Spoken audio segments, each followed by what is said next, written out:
हरे कृष्णा।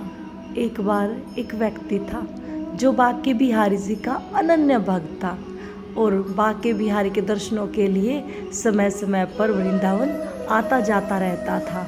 तो यह व्यक्ति अब बांके बिहारी के दर्शनों के लिए वृंदावन आता है और बांके बिहारी जी को भोग लगाने के लिए 2 पान लेकर आता है और अब भीड़ में अंदर घुस जाता है। और जैसे ही अंदर जाता है सब लोग पेड़े का भोग लगा रहे थे।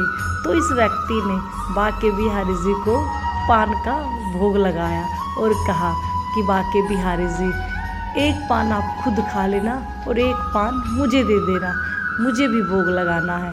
लेकिन जब इस व्यक्ति ने गोस्वामी जी को यह पान दिए तो एक पान वापस नहीं आया। काफ़ी देर तक खड़ा खड़ा यह व्यक्ति इंतज़ार करता रहा कि बांके बिहारी मुझे एक पान जरूर देंगे। लेकिन बहुत देर इंतज़ार करने के बाद भी जब पान वापस नहीं आता है तो यह व्यक्ति बहुत ही दुखी हो जाता है और कुछ देर के बाद सबको बोल दिया जाता है कि मंदिर के प्रांगण को खाली कर दिया जाए, मंदिर के द्वारपट बंद होने वाले हैं। तो यह व्यक्ति बाहर आ जाता है और कुछ देर तक तो बाहर भी इंतज़ार करता रहता है। अब 2 दिन पूरे हो जाते हैं इस व्यक्ति को वृंदावन में आए हुए। तो यह व्यक्ति अपने घर की ओर चला जाता है। घर जाता है लेकिन बहुत ही उदास मन से जाता है कि मैंने बांके बिहारी जी को 2 पान दिए थे, एक पान मुझे भी खाना था, लेकिन बांके बिहारी जी ने मुझे पान नहीं दिया। ऐसे ही दुखी और परेशान अपने घर आ जाता है। अब इस व्यक्ति के घर के पास एक मंदिर था जो कि बांके बिहारी जी का ही मंदिर था। तो मंदिर में आरती हो रही होती है। इस व्यक्ति को सुनाई देता है कि बांके बिहारी जी की आरती हो रही है। तो यह व्यक्ति मंदिर जाता है और आरती लेने के बाद मंदिर के पंडित जी सब लोगों को प्रसाद वितरित करते हैं। लड्डुओं का प्रसाद था। लेकिन जैसे ही पंडित जी इस व्यक्ति को प्रसाद देने लगे, लड्डू की जगह पर 2 पान आ जाते हैं।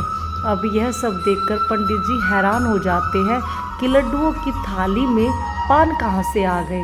और इन पानों को देखकर यह व्यक्ति भी बड़ा ही असमंजस में गिर जाता है कि यह तो वही पान है जो मैं बांके बिहारी जी को वृंदावन देकर आया था और ये पान यहाँ कैसे आ गए।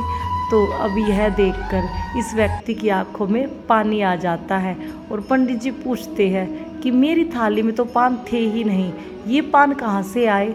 तो इस व्यक्ति ने बताया कि पंडित जी, मैंने इन पानों को वृंदावन बांके बिहारी जी के मंदिर में बांके बिहारी जी को भोग में दिए थे और कहा था कि एक पान मुझे भी चाहिए प्रसाद के तौर पर। तो हमारे बांके बिहारी जी ने मुझे यह पान यहाँ पर दे दिए। तो जैसे ही पंडित जी ने यह सारी बातें सुनी तो पंडित जी तो हैरान रह गए और पंडित जी ने कहा कि तुम बांके बिहारी जी के अनन्य भक्त हो, क्योंकि बांके बिहारी जी सिर्फ अपने भक्तों के साथ ही लीला और चमत्कार करते हैं, ऐसे वैसे सबके साथ चमत्कार नहीं करते हैं। तो बोलिए श्री कुंज बिहारी श्री हरिदास, राधे राधे।